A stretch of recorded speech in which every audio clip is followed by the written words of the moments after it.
Olá, vamos discutir hoje o segundo capítulo do livro As Regras do Método Sociológico. O capítulo se intitula Regras relativas à observação dos fatos sociais, ou seja, procedimentos a serem adotados para a observação das instituições, das manifestações coletivas que transcendem as vontades individuais. Durkheim coloca como primeira observação que a primeira regra e a mais fundamental é considerar os fatos sociais como coisas, ou seja, como manifestações exteriores à vontade dos indivíduos tomados isoladamente.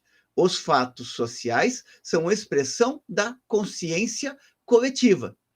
No entanto, na vida cotidiana, como estamos habituados a conviver com estas expressões da consciência coletiva, tendemos a acreditar que sabemos o que estas expressões são, sem levar em consideração que a sua compreensão adequada transcende a nossa observação imediata.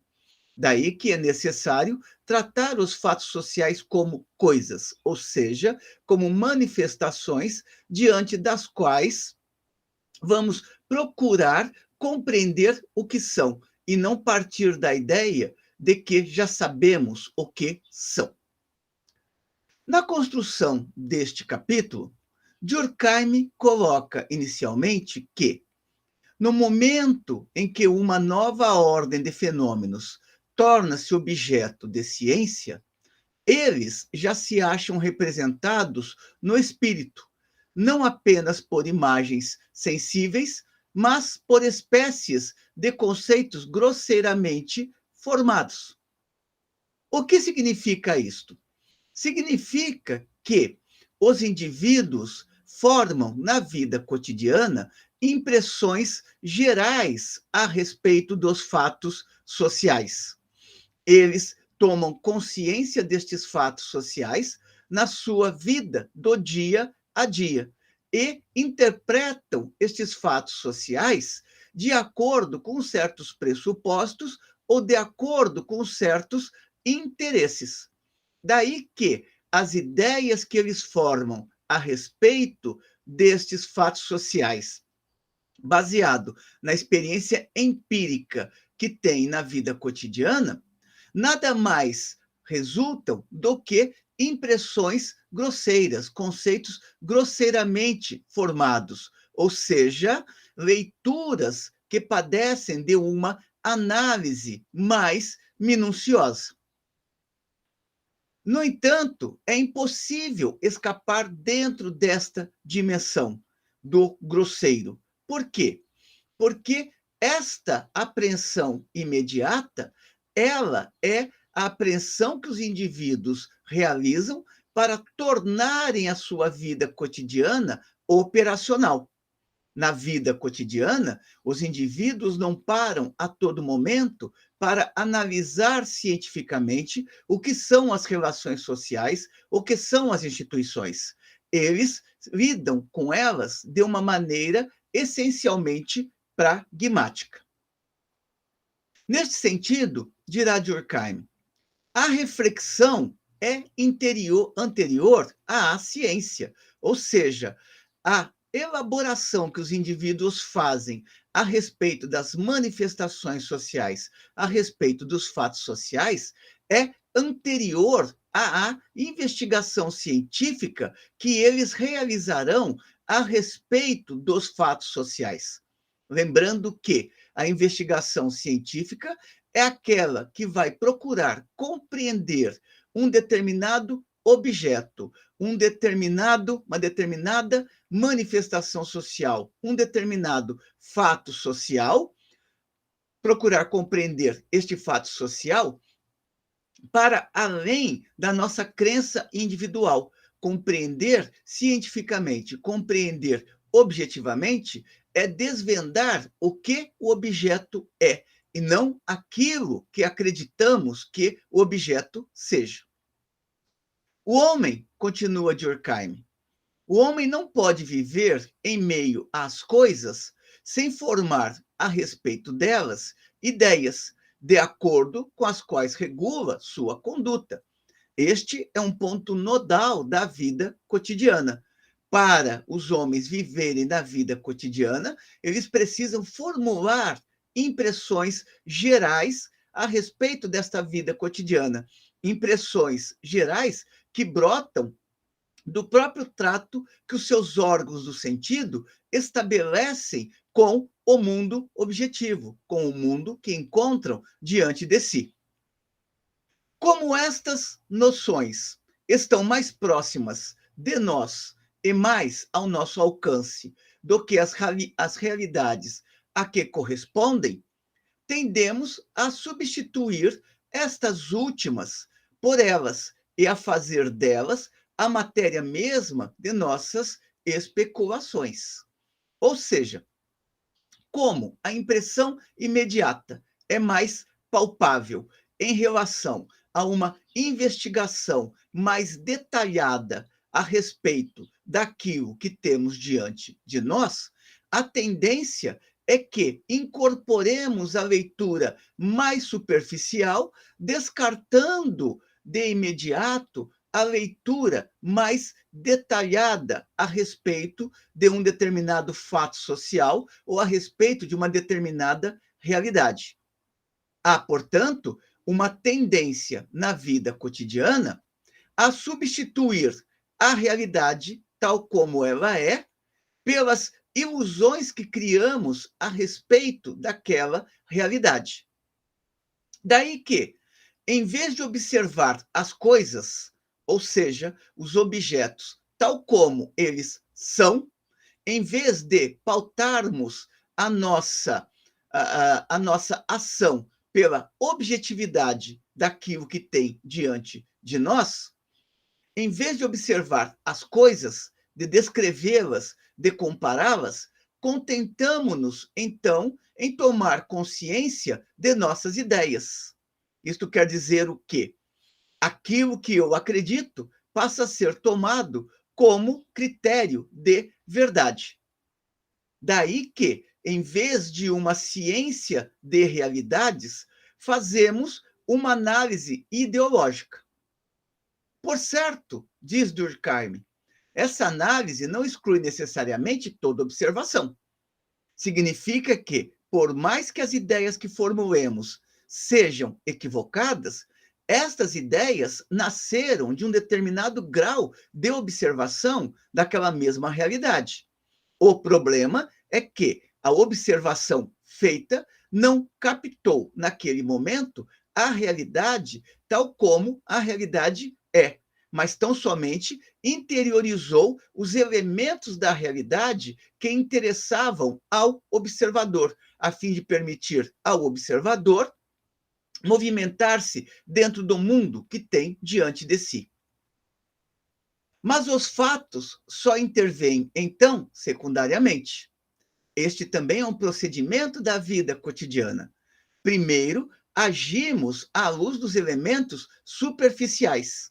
É à medida em que estes elementos superficiais não nos aportam as respostas desejadas que voltamos a nossa atenção a investigar novamente aquela realidade para compreendermos o que é que está errado na nossa análise ou na ideia que fazemos a respeito de um determinado objeto. No caso aqui, o que está de errado em relação à ideia que formulamos a respeito do fato social, portanto, das instituições.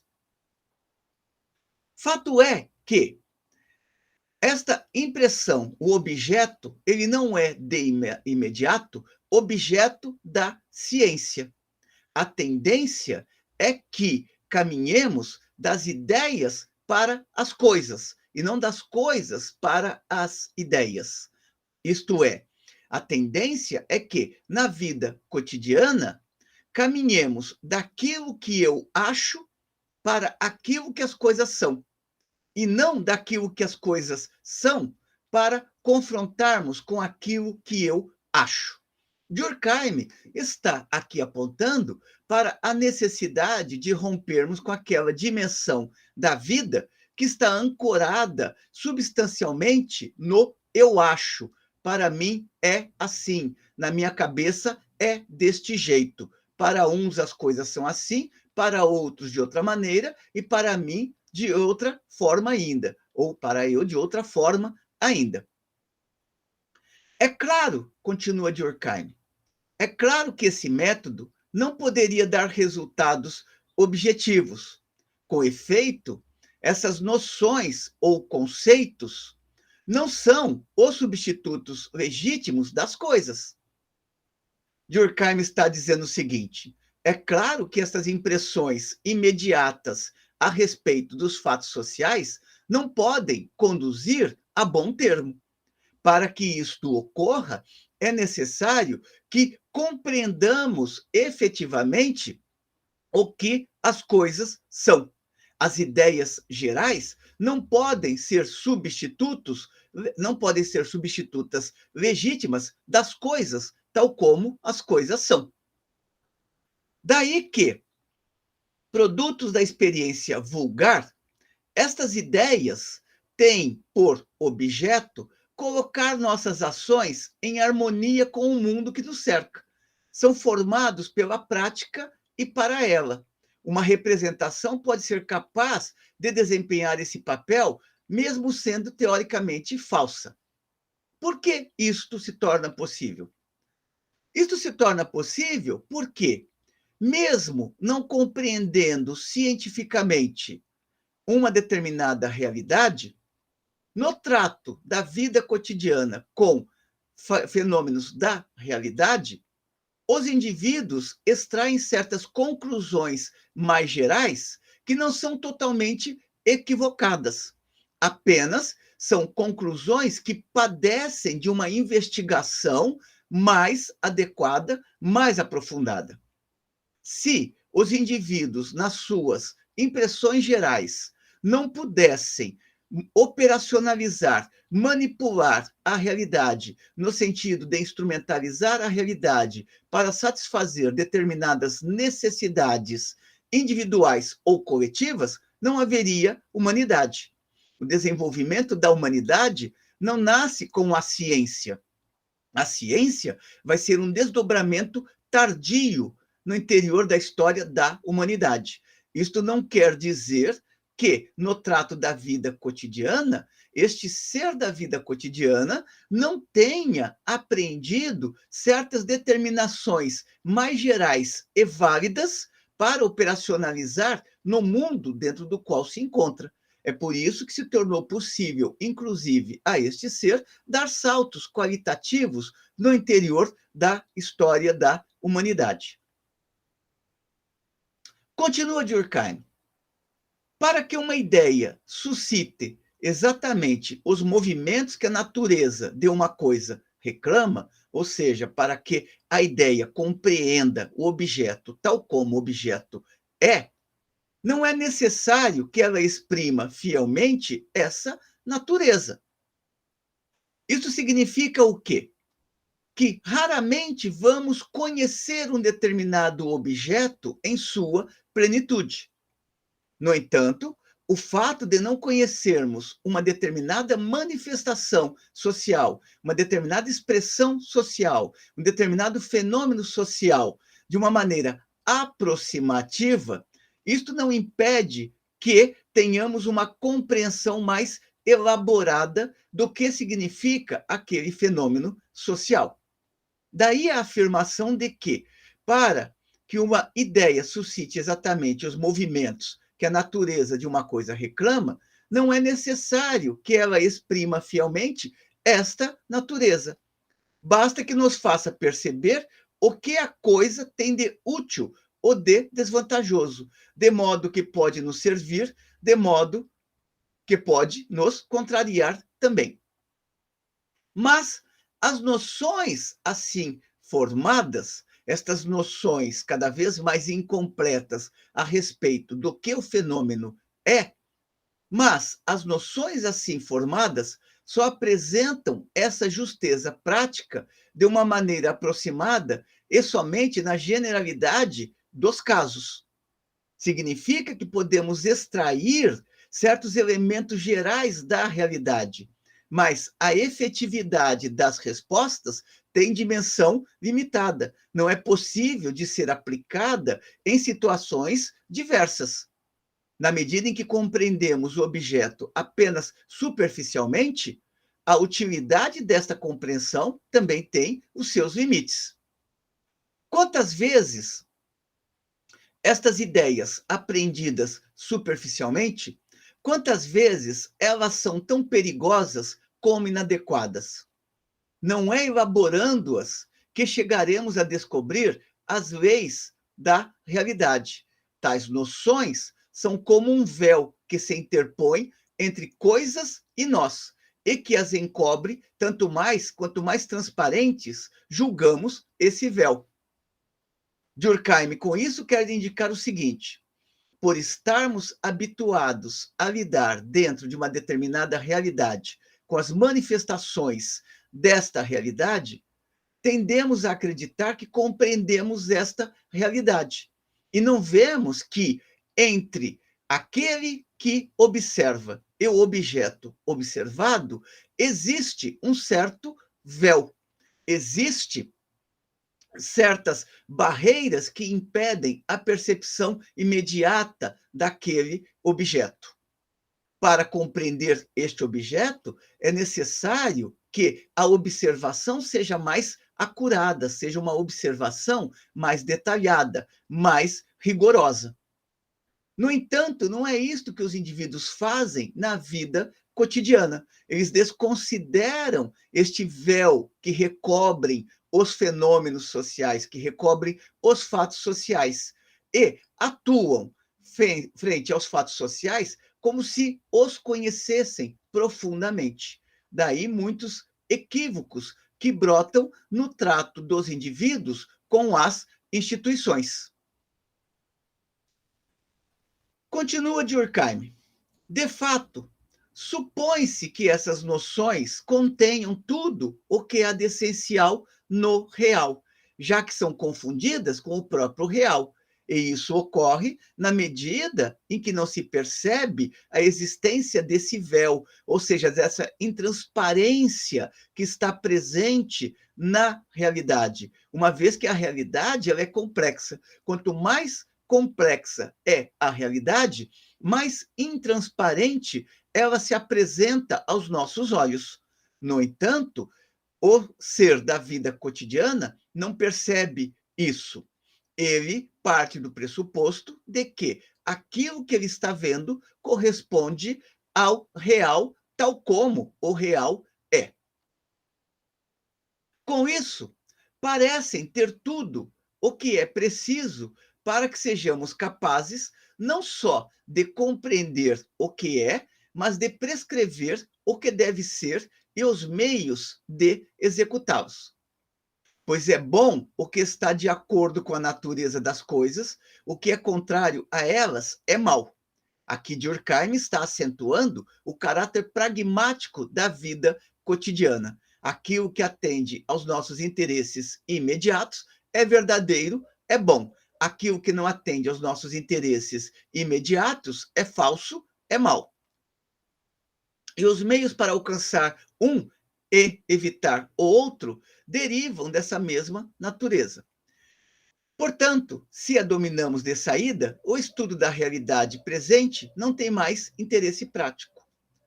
Significa que, na medida em que os homens partem do princípio que conhecem a realidade, eles não se debruçam a pensar aquela realidade cientificamente, não dão importância para a ciência, desprezam a ciência, ou seja, o conhecimento objetivo dos fatos. A reflexão é, assim, incitada a afastar-se do que é o objeto mesmo da ciência, a saber, o presente e o passado.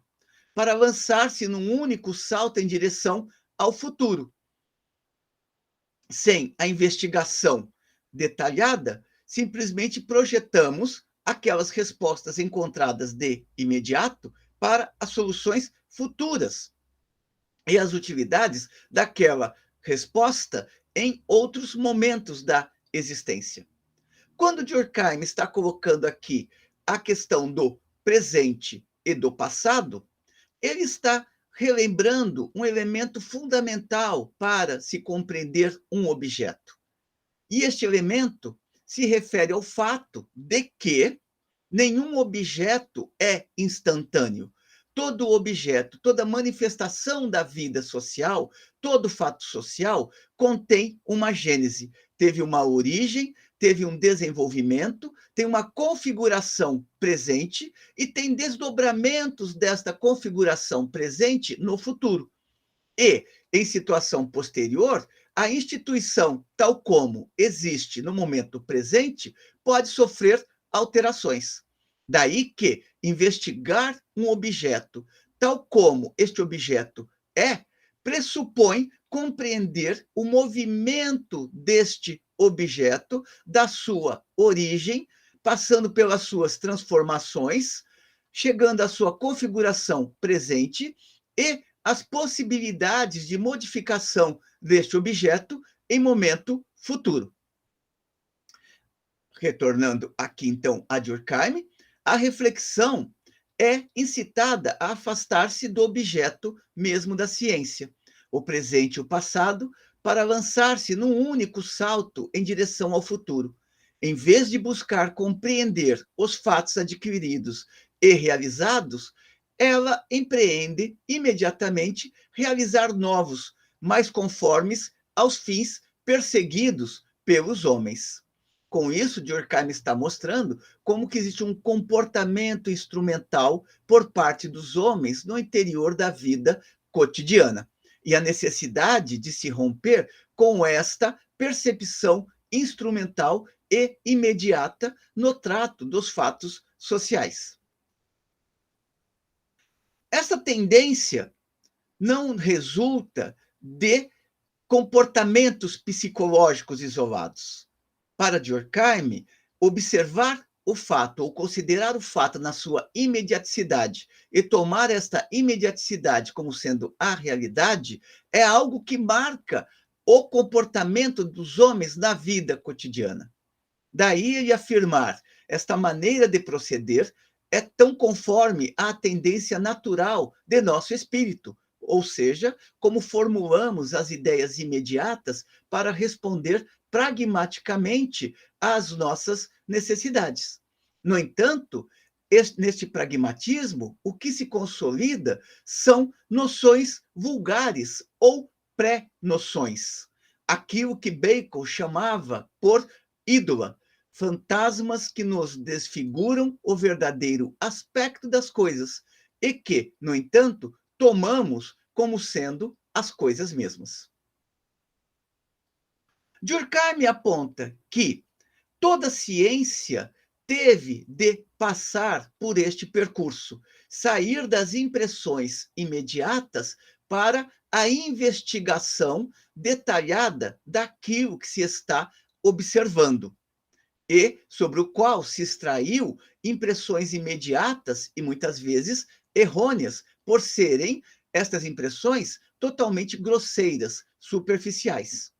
É neste sentido que ele faz referência ao desenvolvimento sofrido pelas ciências naturais.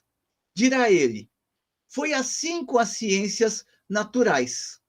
Se foi assim com as ciências naturais, a sociologia não está privada do mesmo processo. Assim como as ciências naturais teve que sair do senso comum para o senso científico, o conhecimento da sociedade precisa transitar do senso comum para o senso científico.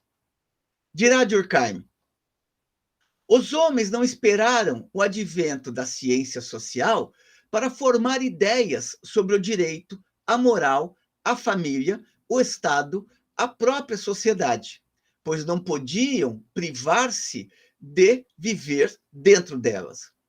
É, sobretudo, em sociologia, que essas pré-noções estão em situação de dominar os espíritos e de tomar o lugar das coisas. As coisas sociais são um produto da atividade humana.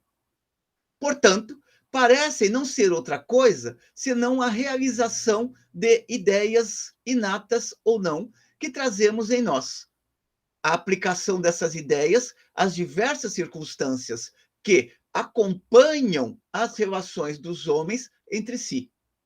A organização da família, do contrato, da repressão, do Estado, da sociedade, é vista como um simples desenvolvimento das ideias que temos sobre a sociedade, o Estado, a justiça, etc.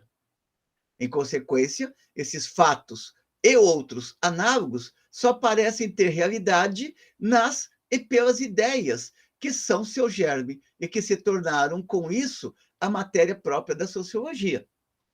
Aqui Durkheim está fazendo referência a como, na vida cotidiana, os homens formatam ideias gerais. Como é à luz destas ideias que eles atuam no mundo, eles passam a acreditar que são as ideias que produzem o mundo, e não a objetividade das coisas que são apreendidas pelo pensamento e elaboradas no pensamento. Durkheim está se colocando aqui contrário a qualquer tendência idealista, ou seja, aquela tendência de acreditar que são as ideias que regem o mundo. Para ele, as ideias adequadas só podem ser formuladas no trato com o mundo, porque é no trato com o mundo que o ser vai observar a realidade, interiorizar elementos da realidade e formular ideias a respeito daquela realidade, mas não ideias puras, ideias descoladas da realidade, e sim ideias que traduzem objetivamente o que aquela realidade é. Ideias que traduzem não aquilo que ele acredita ser a realidade, mas sim aquilo que efetivamente é a realidade na sua estrutura. O que reforça essa maneira de ver idealista é que os detalhes da vida social excedem a consciência. Esta não tem uma percepção suficientemente forte destes detalhes para sentir sua realidade. A realidade é complexa. Então, é até natural que os homens não apreendam a realidade tal como ela é, na sua complexidade, de um modo imediato. Ao não aprender esta realidade tal como ela é, eles só podem se respaldar nas próprias ideias que interiorizaram desta realidade, sem perceber que estas ideias estão traduzindo, em certo sentido, aspectos mesmo da realidade. Mas eles consideram que estas ideias brotaram de um próprio ato, de um ato puro do pensamento, e não do pensamento ligado à realidade. Não tendo em nós ligações bastante sólidas, nem bastante próximas, nos dá a impressão de flutuar no vazio, aquilo que Marx chamaria por pensamento puro, a crença de que são as ideias que produzem ideias, e não o trato do ser social com a realidade que vai permitir a elaboração de ideias. Assim agindo, as formas concretas e particulares nos escapam. Representamos os aspectos mais gerais da existência coletiva de maneira genérica e aproximada. E essas representações esquemáticas e sumárias constituem as pré-noções de que nos servimos para as práticas correntes da vida. A existência delas estão em nós como um produto de experiências repetidas e do hábito resultante, uma espécie de ascendência e de autoridade. Sentimos sua resistência quando buscamos libertar-nos delas, destas ideias. Não podemos deixar de considerar como real o que se opõe a nós. Tudo contribui para que vejamos nelas a verdadeira realidade social. Enquanto nossas ideias não se confrontam com a realidade ou contrariam a realidade existente, não sentimos o peso da realidade. Mas, como estes momentos eles são menos frequentes no interior da vida cotidiana, os indivíduos continuam a acreditar que são as suas ideias que produzem as ideias. De fato, continua Durkheim, até o presente, a sociologia tratou mais ou menos exclusivamente não de coisas, mas de conceitos. Significa que não se formou ainda uma verdadeira ciência da sociedade. O que se formou foram ideias gerais sobre a sociedade. Durkheim vai criticar aqueles que tentaram formular uma ciência das sociedades anterior a ele, dizendo que a preocupação era muito mais de saber o que as sociedades podem ser do que compreender o que as sociedades são. É sempre bom lembrar que crítica não é uma postura negativa diante de algo. Crítica é o esforço para se compreender cientificamente uma determinada realidade. Então, quando se diz que Durkheim colocou críticas ao pensamento de Spencer, Saint-Simon e Comte, está no sentido de apontar que Durkheim buscou extrair quais eram os elementos de ciência nestes autores e quais eram os elementos que se distanciavam de ciência nestes autores. Prosseguindo a reflexão, Durkheim observará: a matéria principal da sociologia de Comte, por exemplo, é o progresso da humanidade no tempo. Comte parte da ideia de que há uma evolução contínua do gênero humano, que consiste numa realização sempre mais completa da natureza humana. Trata de descobrir a ordem desta evolução. Supondo que esta evolução exista, sua realidade só pode ser estabelecida uma vez feita a ciência. Então, em Comte, vamos encontrar um avanço. Só podemos compreender como as sociedades se desenvolvem através de uma investigação científica da sociedade. No entanto, Durkheim observará, em outro momento, em outro texto, que um dos limites de Comte foi que ele tentou estabelecer uma lei geral e invariável para todas as sociedades, desconsiderando que as sociedades possuem particularidades, ou seja, as sociedades são regidas por leis, mas é necessário entender as particularidades através das quais se conformam cada sociedade e mesmo como é que estas sociedades elas mudam ao longo dos séculos. Continuando a reflexão, vai observar Durkheim. No atual estado de nossos conhecimentos, não sabemos com certeza o que é o Estado, a soberania, a liberdade política, a democracia, o socialismo, o comunismo, etc. O método aconselharia, portanto, a que nos proibíssemos todo o uso desses conceitos, enquanto eles não estivessem cientificamente constituídos. Entretanto, as palavras que os exprimem retornam nas discussões dos sociólogos. Durkheim aqui está apontando para a falta de cientificidade que ainda continuava a existir entre aqueles que procuravam fundar uma ciência da sociedade. Tomavam os conceitos como sendo conceitos já conhecidos ou sobre os quais se tinha um conhecimento, e a partir daí elaboravam as suas ideias ou as suas reflexões utilizando o conceito. É interessante observar aqui que não há uma leitura preconceituosa de Durkheim, preconceituosa no sentido de uma leitura negativa, uma leitura que denigre. Não há aqui em Durkheim uma leitura preconceituosa em relação, por exemplo, ao socialismo e ao comunismo. Durkheim, antes de criticar o que é o socialismo ou o que é o comunismo, vai procurar estudar este fenômeno para extrair deste fenômeno a sua compreensão científica.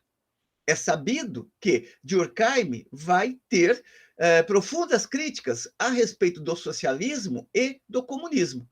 Uma delas se refere fundamentalmente ao fato de que, para ele, o comunismo estimula a luta de classes e, com isso, a sociedade perde a sua harmonia. Isto não impediu a Durkheim de procurar compreender o sentido do socialismo e do comunismo no mundo moderno, porque fazer ciência é isso, é procurar compreender o objeto e não se comportar diante do objeto como um objeto que é negativo ou como uma manifestação que é negativa em razão das nossas crenças e dos nossos julgamentos pessoais. Prossegue Durkheim. Elas são empregadas correntemente, estas ideias, estes conceitos, são empregados correntemente e com segurança, como se correspondessem a coisas bem conhecidas e definidas, quando apenas despertam em nós noções confusas, misturas indistintas de impressões vagas, de preconceitos e de paixões. Consequentemente, antes de sair detonando ou antes de sair renegando qualquer uma dessas manifestações da vida social, é necessário compreendê-las. É necessário compreender o que é o Estado, o que é a liberdade política, o que é a democracia, o que é o socialismo, o que é o comunismo, assim como as outras manifestações sociais. Uma das dimensões sobre as quais mais se veicula a ideia de compreensão e que, no entanto, é profundamente incompreendida, diz Durkheim, é aquela que se refere ao campo da moral. A moral é representada, em geral, como o simples desenvolvimento de uma ideia inicial. Uns creem que o homem a encontra inteiramente pronta dentro dele desde o seu nascimento. Outros que ela se forma mais ou menos lentamente ao longo da história. No entanto, para compreender a moral, o que ela é, como que surge a moral, como ela se desenvolve e como ela se transforma, é necessário um processo investigativo sério. Daí que, em toda ordem de pesquisas, é somente quando a explicação dos fatos está suficientemente avançada que é possível estabelecer que eles têm um objetivo. E qual é este objetivo? Não há problema mais complexo nem menos suscetível de ser resolvido de saída. E o que é este comportamento que se pauta em resolver tudo de saída? É aquele que, sem investigar o objeto, já extrai a sua conclusão. É aquele no qual o indivíduo já parte da ideia que sabe o que é a instituição, já parte da ideia de que compreende o problema e compreende a complexidade do problema. É o que acontece muitas vezes quando, em sala de aula, se vai discutir um texto e logo na primeira frase, o aluno ou aluna diz: discordo profundamente deste raciocínio. É este comportamento que Durkheim está renegando. Primeiro, leia-se o texto. Primeiro, compreenda-se os argumentos. Primeiro, compreenda-se o autor e o raciocínio. Posteriormente, faça o balanço a respeito da validade ou não daqueles argumentos apresentados no texto. Este é o comportamento que norteou a ciência em Weber, em Marx, em Durkheim e em todos aqueles que pretendem fazer a sociologia. Não se extrai conclusão antes de um estudo aprofundado a respeito de um determinado fenômeno. A ciência não se faz com o eu acho, a ciência se faz com teoria. E a teoria, ela tem que ser objetiva. A teoria, ela tem que traduzir aquilo que a realidade é. As discordâncias, diria Weber, podem brotar de determinadas análises. E isto em razão de que, muitas vezes, o investigador não utilizou todos os elementos necessários para a análise. Mas, mesmo nesses casos, é necessário verificar até onde aquela análise chegou e a partir de onde é possível continuar. Durkheim observa ainda que os fenômenos, diante disso, como as manifestações da vida cotidiana, não se dão a conhecer de imediato, isso significa que os fenômenos sociais são coisas e devem ser tratados como coisas. Isto é, devem ser tratados com exterioridade, partirmos do princípio de que não sabemos o que eles são, e sim que são manifestações sobre as quais debruçaremos a nossa atenção para tentar compreendê-las. Eles, os fenômenos sociais, são o único datum oferecido ao sociólogo, ou seja, são a manifestação que se apresenta empiricamente para o sociólogo investigar. É coisa tudo o que é dado, tudo que é exterior à individualidade, ou seja, todas as manifestações sociais que transcendem a vontade única e exclusiva do indivíduo. É coisa tudo o que é dado, ou melhor, se impõe à observação. Tratar fenômenos como coisas e os fenômenos sobre os quais Durkheim quer extrair conhecimento são as instituições, tratar fenômenos como coisas é o ponto de partida da ciência. Então, a ciência, ela não parte de conclusões. A ciência parte de observação, ao longo do qual ela vai construindo referenciais para extrair conclusões. É necessário, neste sentido, que na vida social se rompa com certas noções que os indivíduos estabelecem na imediaticidade da vida. Não se pode atingir a compreensão, diz Durkheim, não se pode, portanto, atingir a compreensão diretamente, mas apenas através da realidade fenomênica que as exprime. Significa que a realidade que estamos analisando, ou que vamos analisar, fornece certos elementos de apreensão, mas que estes elementos de apreensão não devem ser confundidos com a própria realidade, ou seja, com o objeto, tal como o objeto objetivamente é, tal como o objeto é para além das nossas crenças pessoais. Não sabemos. E por que é necessário fazer isso? É necessário fazer isso porque não sabemos, a priori, que ideias estão na origem das diversas correntes entre as quais se divide a vida social. É somente depois de tê-las remontado até suas origens que saberemos de onde elas provêm. Significa isso que a humanidade produziu uma série de ideias, mas para entender a importância ou não destas ideias, o porquê elas permanecem ou não, é necessário fazer a gênese dessas ideias, entender como é que estas ideias surgiram, por que elas se mantiveram, como que elas se transformaram e se elas ainda são ideias válidas para a contemporaneidade dos indivíduos e mesmo para o futuro dos indivíduos. Não se pode, por exemplo, tratar a questão da democracia simplesmente como uma palavra vazia. Isto Durkheim relembra na primeira parte das regras do método sociológico. Não se pode simplesmente falar democracia. É necessário compreender como é que teve origem a ideia da democracia, para que ela serviu, como que a ideia de democracia se desenvolveu, como que ela se dá no mundo contemporâneo e qual é a sua utilidade ainda para o desdobramento da vida social futura.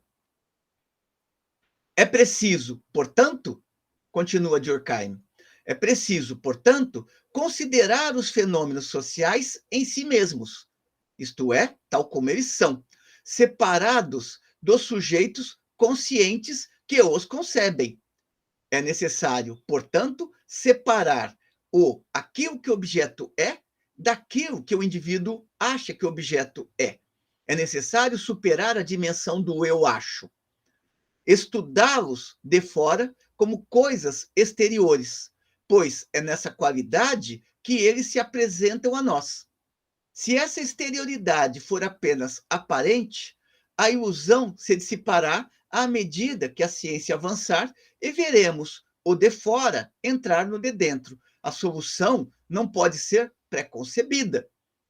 Por outras palavras, só é possível compreender o objeto a partir do momento em que interiorizarmos os elementos constitutivos do objeto, mas interiorizarmos os elementos essenciais que nos permitem compreender o objeto, que nos permitem compreender o fato social, que nos permitem compreender as instituições, que é o foco de análise de Durkheim. Esta regra aplica-se à realidade social inteira, sem exceção. O caráter convencional de uma prática ou de uma instituição jamais deve ser presumido. Não dá para compreendermos o que é uma instituição simplesmente olhando de imediato para a instituição. Fazendo isso, apenas vamos estar estabelecendo pré-noções, presunções a respeito do objeto. É sempre importante observar e ter em consideração para a construção da ciência que o caráter convencional de uma prática ou de uma instituição jamais deve ser presumido. Procedendo dessa maneira, com frequência se terá a satisfação de ver os fatos aparentemente mais arbitrários apresentarem, após uma observação mais atenta dos caracteres da constância e da regularidade, sintomas da sua objetividade. Se fizermos a pesquisa com cuidado, se utilizarmos os devidos conceitos ou aprendermos conceitualmente de uma maneira adequada aquela realidade que temos diante de nós, estaremos dentro de um caminho muito mais frutífero, porque eles aportarão possibilidades de respostas mais efetivas dos homens à realidade que têm diante de si. Daí que é necessário descobrir a objetividade do fato social. E a natureza dessa objetividade não pode ser modificada por um simples decreto da vontade, do campo do eu acho. Não que ela seja refratária a qualquer modificação, uma vez que as instituições se transformam. Mas, para produzir uma mudança nela, no fato social, não basta querer. É preciso, além disso, um esforço mais ou menos laborioso, devido à resistência que ela nos opõe e que nem sempre, aliás, pode ser vencida. A respeito desta resistência que os fatos sociais impõem aos indivíduos, vimos isto no capítulo 1 da gravação anterior. Então, recomendo que consultem a gravação do capítulo 1 para não termos que retornar aqui a esta ideia de como as instituições atuam de maneira coercitiva sobre os homens. Ora, os fatos sociais têm essa propriedade. Longe de serem um produto de nossa vontade individual, eles a determinam de fora. Significa que quando nascemos, já encontramos as instituições constituídas.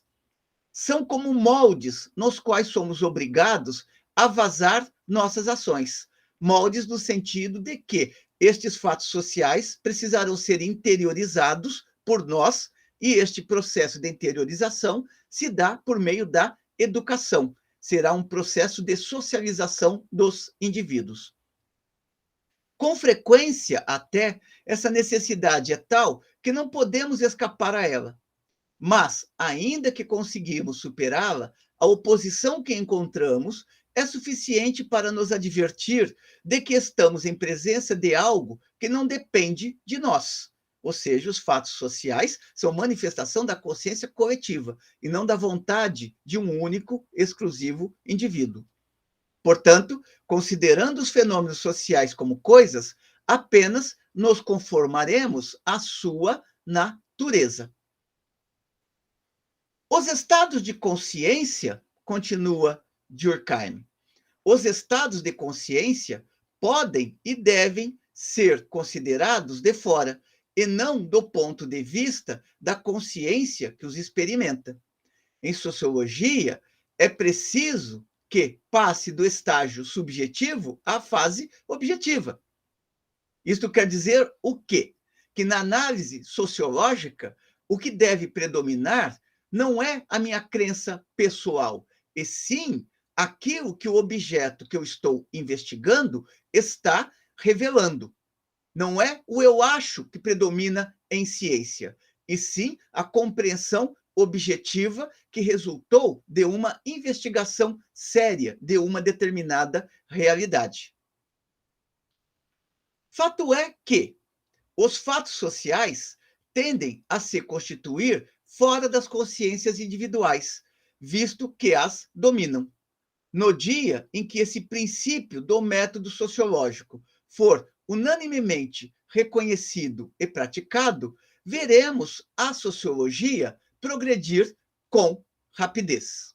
Com esta afirmação, Durkheim encerra a primeira parte das suas considerações neste capítulo 2.